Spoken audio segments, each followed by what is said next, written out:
Oui, donc la campagne laitière française qui vient de s'achever a été très dynamique puisque la collecte a progressé de 5% sur l'année et pour avoisiner les 24 milliards de litres, niveau qu'on n'avait quasiment pas atteint depuis près de 30 ans. Dans le même temps, on a eu une conjoncture assez favorable pour les exploitations. Le prix a augmenté d'une vingtaine d'euros au 1000 litres. Et au final, on a des résultats d'exploitation qui, en moyenne, sont en sensible hausse.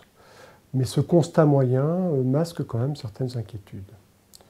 D'une part, cette augmentation de résultats est due pour partie à l'augmentation du volume et notamment de la productivité de la main-d'œuvre, ce que tout le monde n'a pas pu réaliser. Et d'autre part, on a eu une augmentation des charges opérationnelles. Et comme souvent, on peut craindre un certain effet cliquet, c'est-à-dire qu'on peut craindre que ces charges ne retombent pas à leur niveau antérieur. Et donc quand on regarde les chiffres sur plusieurs années, sur 5 ans, on a un accroissement des écarts. Ces écarts ont quasiment doublé entre les plus petites exploitations et les grosses exploitations, d'une part. Il a aussi doublé entre la moyenne des exploitations et le quartile inférieur. Et donc cette double inflation, à la fois inflation du prix du lait, mais inflation des intrants, joue comme une prime à la productivité de la main-d'œuvre, c'est-à-dire ceux qui ne sont pas en mesure de produire plus à main-d'œuvre constante ne profitent pas de la hausse, et prime à la compétence et à la performance technico-économique.